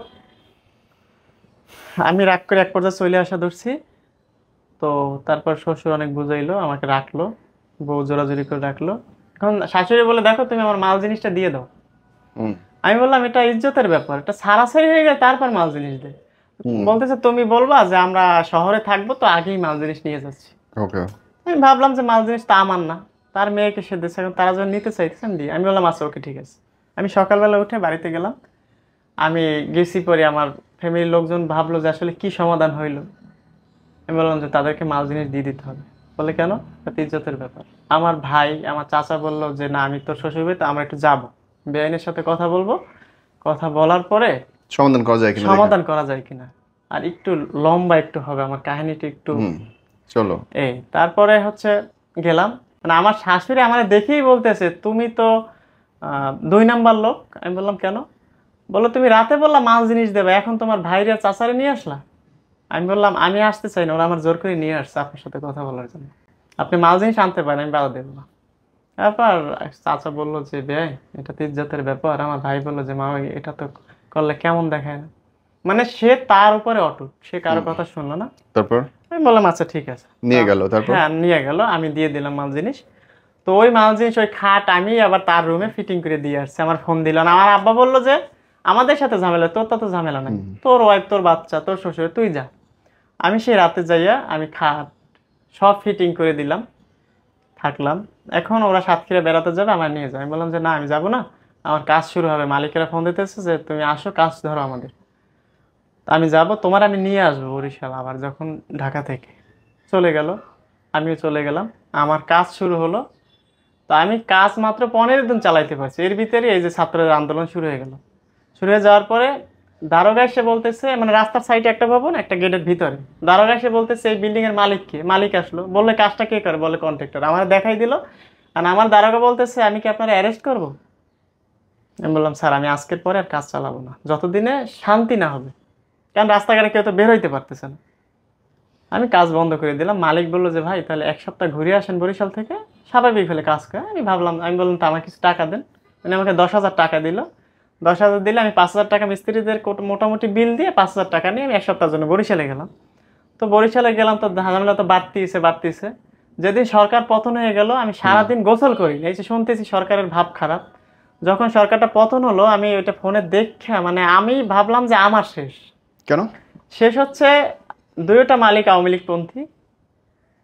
তা সরকার শেষ মানে আওয়ামী লীগের লোক কোনোটাই থাকবে না। আর আমি ওখানে একটা টাকাও পাবো না, আমি শুধুমাত্র কিছু কিছু খরচ নিছি। একটা ছাদ দিলে যে পুরো বিল আসে, কম্পিউটারে যে বিল আসে, আমি টাকাগুলো নেইনি। কত টাকা বাকি আপনার? আমার প্রায় 2টা বিল্ডিং এ 5 লাখ টাকার মতো আটকে ছিল, পড়ে গেছে। হ্যাঁ এখনো পড়ে আছে। তা আমার ওই যে শাটারিং এর যত মাল, ওগুলো আমি কিনে নিছি, ওগুলো আমার এখনো ওই সাভারে পচতেছে। আমি ওগুলা লাখির দামে বিক্রি করার জন্য গেছি, কিন্তু এলাকার লোক বলছে যে মালিক ছাড়া আপনি কন্ট্রাক্টর, মাল আপনার, কিন্তু তারে ছাড়া আমরা এগুলো নিতে দেবো না। যারা বিএমপি করে এখন, কোনোভাবে আমি পারিনি। আমি অনেকবার ঢাকা আসছি, বরিশাল থেকে লোক পাঠাইছি, আমি একটা টাকাও পারিনি। যাই হোক, আমি ছেলের কোনো খরচ দিতে পারতেছি না, যে ছেলের প্রতি মাসে 4 থেকে 5,000 টাকা, ওয়াইফের ওষুধ লাগুক যা লাগুক সবটাই তো আমার দেখতে হয়, যেহেতু আমি হাজবেন্ড কম বেশি। তো আমি এখন টাকাই দিতে পারতেছি না। আমার বউ বারবার সাতক্ষীরা গেল বেড়াইতে, বারবার টাকা চায়। আমি বলি একটু, ওনারা তো আমাকে বারবার ডেট দিচ্ছে, ওনার তো খরচের ব্যাপার আছে। হ্যাঁ হ্যাঁ খরচ আছে। এখন ও, আমি বললাম তুমি একটু ম্যানেজ করো, ওরা আমাকে ডেট দিচ্ছে, আমি পাইলেই সাথে সাথে তোমাকে পাঠাবো। ওকে। ও যেরকম ডেট দিচ্ছে আমি ডেট দিতেছি, আসলে ওরা এই করতে করতে ডিভোর্স পর্যন্ত পৌঁছালে কিভাবে? তারপরে 2 মাস পরে আমার বউ শাশুড়ি বাড়িতে আসলো। আসার পর আমাকে ডাকলো, শাশুড়ি আমাকে অনেক হুমকি দিল, মেম্বার নিয়ে যাবে, ধরিয়ে আনতে। আমি কি ধরার কোনো দরকার নাই। এর ভিতরে আমি বরিশালে একটা কাজ নিছি এক ভাইয়ের মাধ্যমে, প্রাণ গ্রুপের ফ্যাক্টরির ভিতরে ওদের কিছু ভবনের কাজ আছে, ওইটা আমি নিছি। ওই কাজটা আমি শুরু করব। তো আমার শাশুড়ি বললো তোমাকে কিন্তু না আসলে মেম্বার থেকে ধরে আনবো। তা আমার বাচ্চা ছাড়া নয় ভাই, যে মেম্বার চেয়ারম্যান আমাদের ওরা ও মাথায় লাগে না। যাই হোক, আমি বললাম মেম্বার দরকার নাই, আপনি 10টায় বলছে, আমি 9টায় হাজির হব।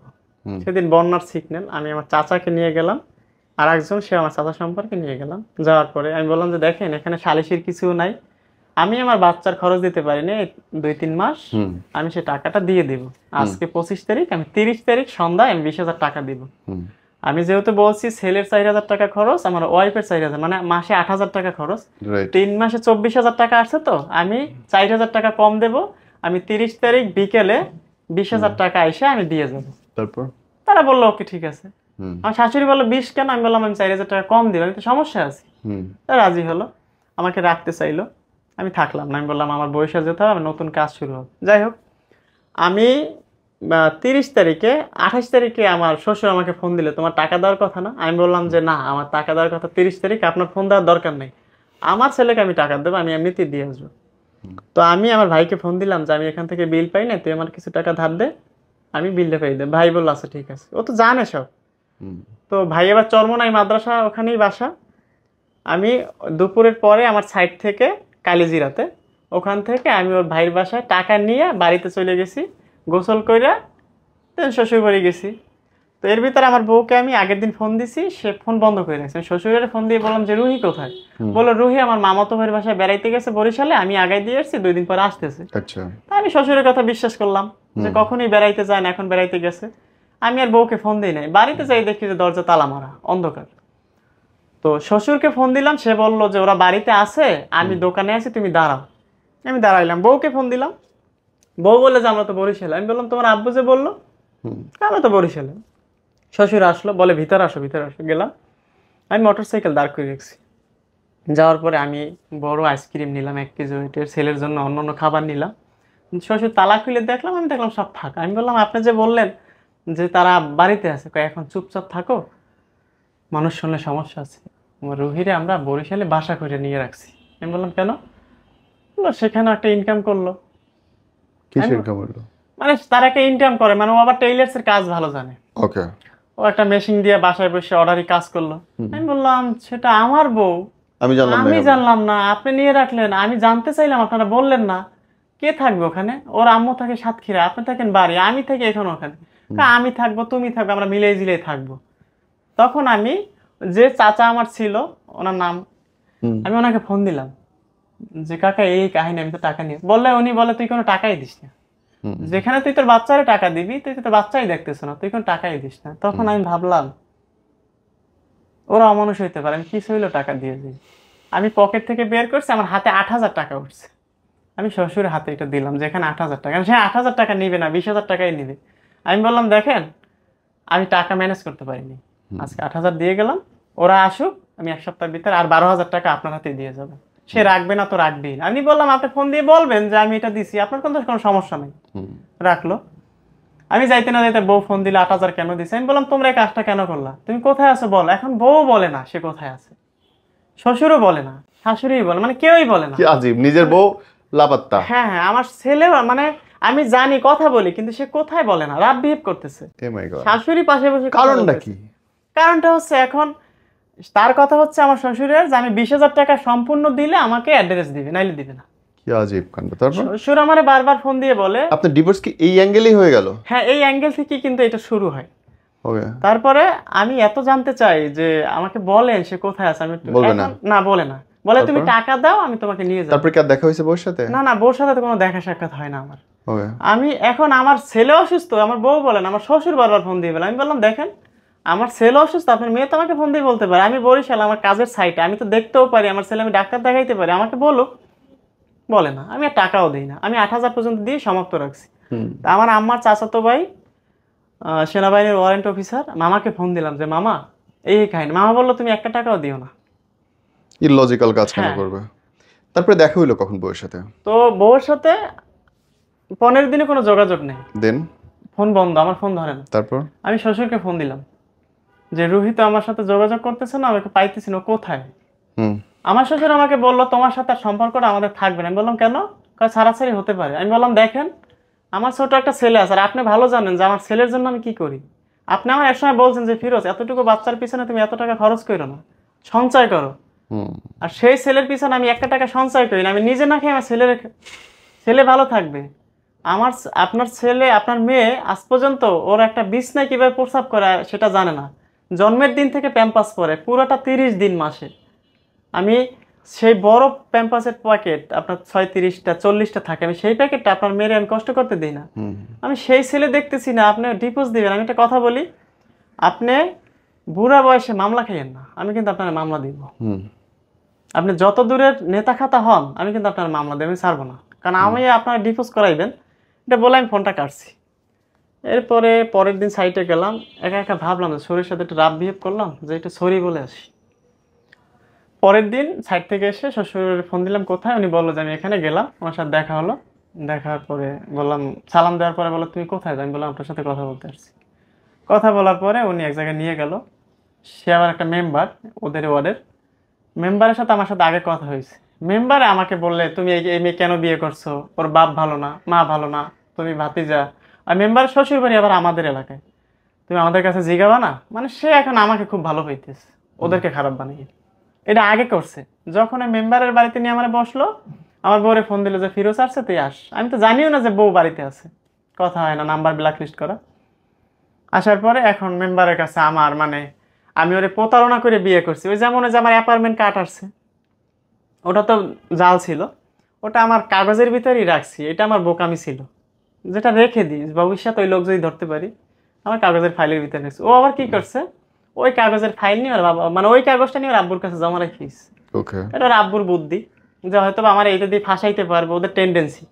যাই হোক, এখন বলতেছে আমার প্রতারণা করে বিয়ে করছে, এইটা করছে ওইটা করছে। আমি বললাম দেখেন, বিয়ের বয়সে 5 বছর হয়ে গেছে, বাচ্চা হয়ে গেছে, বাচ্চা হয়ে গেছে, আমার বাচ্চার বয়স 2.5 বছর। এমন এসে প্রতারণা এখন করছে। আমি প্রতারণা করছি, এটা আপনার এখন ওদের কাছে ধরা পড়ছে। তার মানে তো আপনি কাণ্ড না, কাণ্ড ভেতর অন্য কিছু আছে। হ্যাঁ সেই কাণ্ডটা কি হ্যাঁ হ্যাঁ, এইটাই এখন আমি খোলাসা করতেছি। করেন? একটুখানি এখানে বলি। তারপর এখন ওই মেম্বার বললো ভাতিজা, এখন মেম্বার ওদের সুনাম করতেছে। করুক, আর কাণ্ডটা কে সেটা বলেন। কাণ্ডটা হচ্ছে, ওখান থেকে আমি শ্বশুর অস্বীকার করতেছে, আমার শাশুড়ি বলতেছে যে তুমি 6 মাসে প্রতিষ্ঠিত হও, তারপর তোমার বউ নিয়ে বাসায় থাকো। কাণ্ডটা কে আগে সেটা বলেন। আচ্ছা, কাণ্ডটা হচ্ছে এখন আমি জানতে পারছি, আমার বউ মাঝে মাঝে বলতো যে সে একটা ছেলের সাথে রিলেশন করে এই তো ওদের পারে এলাকায়। হ্যাঁ। যাই হোক, ওটা আমার মাঝে মাঝে বলতো, যখন ও ডিভোর্সের নোটিশ পাঠাচ্ছে তারপর, আগে বলতো না।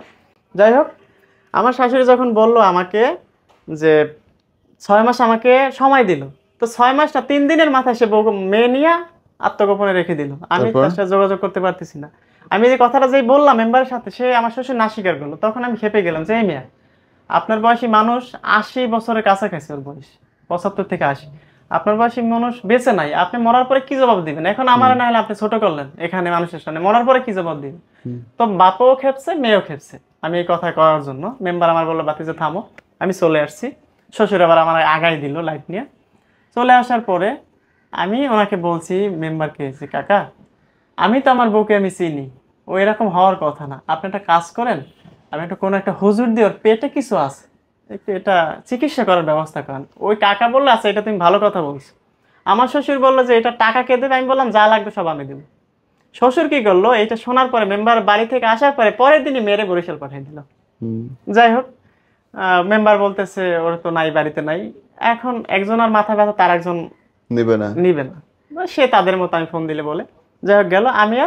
আমি 10,000 টাকা দেওয়ার কথা বলছি, আমি টাকা দিই না। আমি কারে দিব টাকা? আমি কথাই বলতে পারছি, নাম্বার ব্ল্যাক লিস্ট করা। যাই হোক, একদিন আমি আমার সাইড থেকে আসি, আমি দেখি আমার ওয়াইফ আমার ছেলে রিস্কায় যাইতেছে। তা আমি হাঁ করে তাকাইছিলাম, আর চোখের পানি আমার পড়তেছিল যে আমার এত আদরের ছেলে সে যাইতেছে, আমি পাশে দাঁড়াই দেখতেছি, আমার কিছু বলার ক্ষমতা নাই। আমি যদি যাই যে সে সিন ক্রিয়েট করে শহরের ভিতরে, তখন দোষী হবো আমি, মেয়েদের পক্ষে সবাই থাকবে।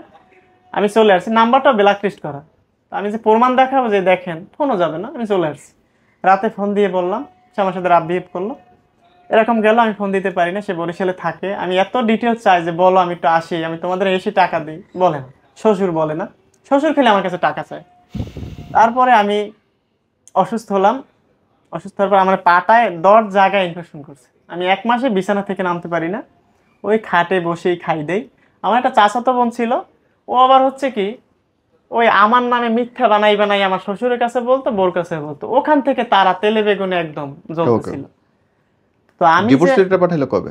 এরপরে জানুয়ারির সরি ডিসেম্বরের 30 তারিখ রাতে হুম। আমাকে আমার বউ ফোন দেয় 8:30টার দিকে। আমি শীতের সময় তো আমার পায়ে ব্যথা, ইনফেকশন করা, তো ব্যান্ডেজ করা, আমি পাও ভিতরে নিতে পারি না। আমি সারা রাত পাও বাইরে রাখতে হতো, কম্বল আমার এই পায়ের উপরে থাকতো। তারপরে আমি যে আমার ফোনটা দিল, আমি ভাবলাম যে কিছু কথা আমারে বললো, আমি ডিভোর্সে সাইন দিয়ে দিছি, ও মাই গড। তুমি 2-3 দিনের ভিতরে কাগজ পেয়ে যাবে। তখন আমি মনে হয় যে আমি মাটির নিচে ঢুকে গেছি। তাই মায়ের বললাম মেয়েদের যে কাছে এত বেশি সোজা ডিভোর্স দেওয়া, মানে আমি আমি আমার কি মাকে বলবো? ডাক দিয়ে বললাম, মা রুহি নাকি আমার ডিভোর্স দিয়েছে। এইটু বলার পরে আমার কোনো ভাষা নেই। আমি রাস্তায় যে নাইমে দাঁড়াই, ওকে ফোন দিলাম, ফোন আর রিসিভ করলো না। তারপরে ওর আমি পরের দিন ফোন দিলাম, অনেক বোঝাই ওর আম্মু কাছে আপনি কাঁদেন কেন? যে আমার ছেলেটার কি হবে। তখন ওর আম্মু বলতেছে এতদিন ছেলের খবর ছিল না। আমি বললাম আমি ছেলের সাথে দেখাই করতে পারতেছি না, আমি কোনো যোগাযোগ করতে না। তুমি কোন কাজের মাধ্যমে করলা? কাজের নাম যে বললো, আমি কাজের কাছে ফোন দিলাম, সে বলে তুমি সন্ধ্যায় আসো। আমি গেলাম, যাওয়ার পরে বললো ও তুমি, নাম শুনছি কিন্তু তুমি যে আমি সেটা জানতাম না। তোমার ছেলেটা দেখে আমার চোখের পানি পড়ে গেছে। তো তোমার শ্বশুর আর 1.5 বছর আগ থেকে তোমার ডিভোর্স দেওয়ার জন্য তোমার বউর কাছে আমার নিয়ে যায়, কথা বলে, কিন্তু তোমার বউরে দিয়ে ডিভোর্সটা দেয়াইতে পারে না। কিন্তু এই 1 সপ্তাহ আগে তোমার শাশুড়ি এসে বললো যে আপনি যদি ডিভোর্স না করেন তা আমরা কোর্ট দিয়ে করবো। তা আমি ভাবলাম যে আমি না করলে তো করবে, সেজন্য আমি সাইন রাখছি। তুমি একটা কাজ করো, তোমার বউর সাথে দেখো একটা ভালো বন্ডিং করে তোমরা মিলে যেতে পারো কিনা। বউরে ফোন দেই তো তুমি আমার 1 সপ্তাহ সুযোগ দাও, আমি তোমার টাকা পয়সা নিয়ে সামনে আসি। সুযোগ তো ভালো কথা, আমি ওরে এতভাবে মানে কান্না করি আর ওকে বলি। এটা কিন্তু মেসেঞ্জারে ভয়েসে, ডাইরেক্ট ফোনে কিন্তু অপশন নাই কোনো। সে আমাকে উল্টো রিপিট গালি দিতেছে। এরপরে আমি কার জন্য কাঁদবেন? কার কার কথা এরপরে চিন্তা করে কাজ করবে? এরপরে আমি এত বুঝাইতে সে বোঝে না। সে 15 দিন পরে বলে তোরে আমি সুযোগ দিলাম। আমি বললাম আমার সুযোগ দিয়ে সেটা আমাকে বলছো, আমাকে সুযোগ দিচ্ছে, আচ্ছা ঠিক আছে। তারপর ওর মামা হচ্ছে এত একটা ভালো লোক যা বলার মতো না। আমি ওর মামাকে ফোন দিলাম যে মামা আমি আপনার সাথে সামনাসামনি কথা বলবো, আমি সাতক্ষীরা আসবো, বলে আসো। আমি মামার কাছে সব বললাম। মামি বললো, ওর মামিও আবার প্রাইমারি স্কুলের টিচার, বললো যে বড় আপা যে কাজগুলো করতেছে, ওর আম্মুর কথা বললো, যেগুলো ভালো কাজ করে না, সে হুট করে একটা কাজ করলো, এটা কোনো কাজ করলো বড় আপা? তো মামারে বললো মামি যে তুমি দেখো এটা কিভাবে সংসারটা ফিরে আনা যায়। এই মেয়েটা বিয়ে করবে, এই ছেলেটার কি হবে? ও তো বিয়ে করতে পারবে, কিন্তু ছেলেটা কার কাছে যাবে? তো মামা বললে তুমি এরপরে ডিভোর্স লেটার হাতে পাইলেন কবে? ও তারপরে আমি 4 দিনের মাথায় পোস্ট অফিস থেকে আমাকে ফোন দিল। আমি গেলাম, যাওয়ার পরে কাকা বললো যে ভাতিজা তোমার এই চিঠিটা। আমি বললাম হ্যাঁ। বলে এই চিঠিটা কিসের? আমি বললাম যে কাকা এই কাহিনী। বলে তুমি কি চাও? বললাম যে কাকা আমি তো এটা জীবনও করব না, আমার শরীরে রক্ত থাকা অবস্থায় যে আমি রিলেশনের বিয়ে করছি, দ্বিতীয়ত হচ্ছে আমার একটা ছেলে আছে, এইরকম আমার ছেলেটা দেখার পরে উনি বললো এই কাগজটা তোমার হাতে নেওয়ারও দরকার নাই, আর দেখাটা দূরে থাক, আমি ওদের কাগজ ওদের কি আজকেই পাঠাবো, কালকে সকালে পাবে। আমি চলে আসছি, ওরা কাগজ পেলো। আমি কাজীকে ফোন দিলাম, কাজী বলছে আচ্ছা ঠিক আছে, এটা সমস্যা নাই, যেহেতু ইসলামের দিক থেকে মেয়েরা ডিভোর্স দিতে পারবে না রাইট। স্বামীদের অনুমতি ছাড়া, আর তুমি যেহেতু সাইন দাও না, দেখো না, ডিভোর্সটা হবে না। তারপরও যদি আসে একটু কাজীর মাধ্যমে নতুন করে একটা নিয়ম অদ্ভুত কানুন জিনিস, করে। বিয়েটা হইতেছে অর্ধেক ইসলামী আইনে অর্ধেক ব্রিটিশ আইনে। হ্যাঁ ইসলামী আইন অনুযায়ী মেয়েরা কাবিন পাইতেছে, হ্যাঁ ব্রিটিশ আইন অনুযায়ী কাবিন পায় না। হ্যাঁ আবার ইসলামী আইন অনুযায়ী ছেলেরা 4টা বিয়ে করার রাইটস রাখে, ব্রিটিশ অনুযায়ী পায় না। হ্যাঁ ইসলামী আইন অনুযায়ী মেয়েরা ডিভোর্স দেওয়ার ক্ষমতা রাখে না, ব্রিটিশ আইনে পায় না। মানে অর্ধেক, হ্যাঁ মানে যেটুকুতে সুবিধা মেয়েদের সেটুকু তারা ইসলামী আইন মানতেছে, হ্যাঁ, যেন তাদের জন্য ঠিক লাগতেছে না তেন তারা মানতে। মানে একটা লীলা খেলা। হ্যাঁ। তো ওদের কাছে এটা পুতুল খেলা মনে হয়। এই নিয়ে ব্রাদার আমি শেষ করতে চাই, তোমার এই লাইফস্টাইল লাইফ স্টোরি থেকে মানুষ যদি কিছু শেখে, কি শিখতে পারে বলো তো? আমার শিখতে পারে এটা যে আমি নিঃস্বার্থভাবে ভালোবাসছি। এখন পর্যন্ত আমি ওকে কালকে রাতেও কথা বলছি, আমি অনেক মানুষ দ্বারা ওকে বোঝানোর চেষ্টা করছি, শাশুড়িকে ফোন দিছি যে দেখেন আমি ভুল যদি করে থাকি আমি আপনাদের সবার পাও ধরে মাপ চাবো, তবু আমার ছেলের লাইফটা নষ্ট করেন না। তোমার বউয়ের জন্য যদি কিছু বলতে চাও ভাইয়া, এই ক্যামেরায় তাকে বলো। তো আমার বউর জন্য বলতে চাই, সে আমাকে আমি রমজান মাসে তাকে ফোন দিলাম যে চলো আমি মার্কেট করে দিই, তোমাদের বরিশালে আছো। তো সে বলল যে দেখো আমি যাব না, আর আমি একটা ছেলে আমাকে বিয়ে করতে চায়, সে অবিবাহিত। সে বলছে যে ফিরোজ যেটা করতে পারে না আমি সেটা তোমাকে করে দেবো, আর তোমার বাচ্চার সব খরচ আমি নিব, আর ও আমার পরিচয় বাচ্চা বড় করব, আর বাচ্চার দেখাও জানি ফিরোজ জীবনে না পায়। তা আমি বললাম এত মহৎ ছেলে এই যুগে আছে যে আমার বাচ্চা সে নিবে, অত তোমার আবেগে বলতেছে, সে তারটাই এখন বিশ্বাস করতেছে। তো সে কোনোভাবেই গেল না, আমি মার্কেট করে দিতে পারলাম না, আমি আর যোগাযোগ রাখি নাই। মাঝে মাঝে ফোন দিয়ে বলতাম, সে রাজি হয় না। ঈদের দিন সকালে আমি আমার ছেলে, ঈদের আগের দিন ও বললো ছেলেটার জন্য একটা টাকা পাঠাও নাই। তাই আমি বললাম আমার তুমি সুযোগই দাও না, আমি তো দিতেই চাইছি। তারপর আমি সকালবেলা আমার বাবারে আমার ছোট ভাইরে ওদের বাড়িতে পাঠাইছি যে এই 5,000 টাকা নিয়ে যান, ওহিরে কোলে নিয়ে ওহির হাতে দিয়ে আসেন। গেল, যাই দেখো যে ও বরিশালে, ওর বাবা একেবারেই বাড়িতে কেউ নাই। ওর বাবা আমার বাবার সাথে মানে এতটা বাজে বিহেভ করছে, যেটা একটা ফকির গেল ওর সাথে ভালো আচরণ করে। আমার বাবা বললো তার রুহিকে একটু ফোন দেন, ওই সাথে একটু কথা বলে আপনারা ফোন দিয়ে নিন, কারণ আমরা তো ফোন দিতে পারি না। ডিভোর্স ওনা তো দিয়েই দিয়েছে, ওদের দিল কাছে তো না। এটা ম্যাটার যাই হোক, করে না। আমি আর দিলাম না, ওকে অনেক কথা বললাম। সে বললো যে সে বিয়ে করবে, সে এখন মেন্টালিটি সাপোর্টের জন্য হাজবেন্ড দরকার। যাই হোক, বাহ, ভেরি গুড, শেষ করো ভাইয়া, থ্যাংক ইউ সো মাচ। আর গল্প বাড়াতে চাই না, কিন্তু আমি শুরুতে যেটা বলতেছিলাম, একটা মেয়ের কাছে এখন ডিভোর্স দেওয়া ছেলে খেলা হয়ে গেছে। হ্যাঁ ছেলে খেলায়। সন্তান আছে, স্বামী আছে, বউ বাচ্চা আছে, কিছুই ম্যাটার করে না। এবং আমি বিশ্বাস করতে চাই যে মেয়েরা এই ধারণা থেকে বের হয়ে আসবে। শিক্ষা বলেন, নারী অধিকার বলেন, টাকা ইনকাম করা বলেন, যে কোনো দিক থেকে আপনারা আগান, কিন্তু সংসারটা পায়ে ফেলবেন না। আপনাদের কাছে হয়তো কিছুই না, কিন্তু এখন ভাই আমি পুরুষদের একটু কাছে এটা কথা অনেক শেষের ম্যাটার দিকে করে। একটু কথা বলবো। ঠিক 20 সেকেন্ড টাইম পাবা, না 20 সেকেন্ডে বলতে পারবো। নাইলে আর বাদ দাও, আর কিছু বলার দরকার নেই। আর কি আমার বাদ আছে? শেষ যে কথা একটু বলতেই হবে। বলো। শেষ কথা হচ্ছে আমার বউ যে এখন যে ছেলেটার সাথে কথা বলে, আমি ওর ডিটেলস বের করছি সব, আমাদের এলাকার ছেলে। বলুক, যার সাথে ইচ্ছে বলুক। হ্যাঁ, এখন সে মাঝে মাঝে বলে, এখন আমার মামা শ্বশুরে বলছে দেখো তুমি কনভিন্স করতে পারো কিনা, দেখো তোমাদের। আমার রান্নার দরকার নেই, এখন ও তো ভালো বুঝাই দিছে। কার সাথে আমি তার সাথে কালকেও কথা বলছি, সে মানে হাসে হাসে কথা বলে, আমি কিছুটা বুঝতে পারতেছি যে হ্যাঁ সে হয়তো বা ফিরে আসতে পারে, কেন back আনিবা? করতে পারে। দরকার নেই তো, তোমাকে তো এখন বুঝা আমি- তালাক দিছে ভাই। এখন আমি তো আমার ছেলেটাকে বলতে পারতেছি ছেলে না। তো তোমার একার না, ঠিক আছে, ছেলে তো তারও। ছেলেটা কিন্তু ধুকে ধুকে বড় হবে। সে সে সেটা ভালো মতোই জানে, তো তোমার একার দায়িত্ব তো না। তুমি চেষ্টা করছো ধরে রাখার জন্য, হয় নাই। ওর মতো করে বাঁচতে চাইছে, বাঁচুক। এবং ওর বিয়ে করার আগে তোমার বিয়ে করা উচিত। না আমি বিয়ে করবো, আমি আসলে আমি মেন্টালি সমস্যা হয়ে গেছে আমার। আমার এই যে উত্তরা 15 নম্বর সেক্টরে আমি 10 তলা ভবনের একটা কাজ পেয়েছি, কাজ করো মন দিয়ে, শুরু পুরুষ করবো। টাকা এই ইনকাম যে আমার করো, কিন্তু ভালো হয়ে যাবে। মোবাইলে শুটিং চলে, আমি ডিরেক্টরকে ভাইয়া, দিছি। টাকা ইনকাম করো, সব ঠিক হয়ে যাবে। যে বউ টাকার জন্য গেছে, এমন টাকা ইনকাম করো যেন তুমি 10টা বউ পালতে পারো। বুঝতে পারলে হিসাবটা? হ্যাঁ, তুমি যদি এখনো ফকির থাকো, তোমার যদি এখনো পকেটে টাকা না থাকে, তোমার যত ভালোবাসার মানুষ থাকবে না। থাকবে না। টাকার জন্য তো বউ চলে গেল, লিটারেলি। হ্যাঁ, এটাই 20,000 টাকা সত্য দিতে কথা। হবে। তো টাকা ইনকাম করো এখন, প্রেম প্রেম প্রীতি বউ টাকায় হয়েছে। আমার একটা এখন টেন্ডেন্সি আসছে যে আমি এই যে একটা ধারণা ছিল, আমি চাইছিলাম যে ও যদি আমার কাছে ব্যাক করতো, পিছনে যা গেছে আমি সব ভুলে, যে ও যে কারণে আমার এই ডিভোর্সের নোটিশটা পাঠাইছিল সেটাই তুমি করবা, কইরা দেখাই আমি দিবা। দেখাই দিব যে এখন করে দেখাও, ও জলুক আরেক ঘরে দেখে। ও তো জ্বলবে, কিন্তু ওরা তারপর আমি ছেলে বড় বলছি, হয়ে নিয়ে এসো। ও তো আমি ওরে বলছি তুমি যখন পরে সমস্যা পড়বে তখন তো আমি এইসব possible হবে ডায়লগ না। দিও না, বড় লোক হয়ে দেখাও। বড় লোক হয়ে দেখো, ডায়লগ মারবা না যে আমি এই করবো তে করবো। না আমি ওকে বলছি তখন তুমি নেক্সট বিয়ে করে যে শান্তি থাকবা সেটা তো কোনো এইসব নাই। তোমার ডায়লগ না, ওর লাইফ ও দেখুক। তোমার ডায়লগ কি? তোমার ডায়লগ হচ্ছে তোমার ব্যাংকে এখন 20 কোটি টাকা আছে, এটা বানায় দেখাও। যদি পুরুষ হও সেটা করো। আর মাইজ্ঞা মানুষ হলে দরকার নেই, কাঁদো বসে না বসে। সেটাই রাইট? না, কান্নাটা আমার একমাত্র ছেলের জন্যই হয়। ওটা তোমার একার ছেলে না। তাও যদি সে না বুঝে, তোমার এত দায় ঠায় নেই। তুমি চেষ্টা করার কম করনি, অপমান হওয়ার কম হয় নাই। অপমান আমার নামে এত পরিমাণ অপবাদ দিছে, ব্যাস। আর প্রতারণা কত? করছি, টাউটারি সর্বোচ্চ করছি। চেষ্টা করছো, আল্লাহর কাছে তুমি দায়ী না। আল্লাহর উপর ভরসা রাখো, উনি সর্বোচ্চ বিচারক। তো সবাই আমাকে বলতো তুমি কি ধৈর্য ধরো, তোমার একটা ছেলে আছে, এক কথা সবাই বলতো, আমি ধৈর্য ধরতে ধরতে এতদিন ধরলাম। আল্লাহ ভরসা ভাইয়া। এই।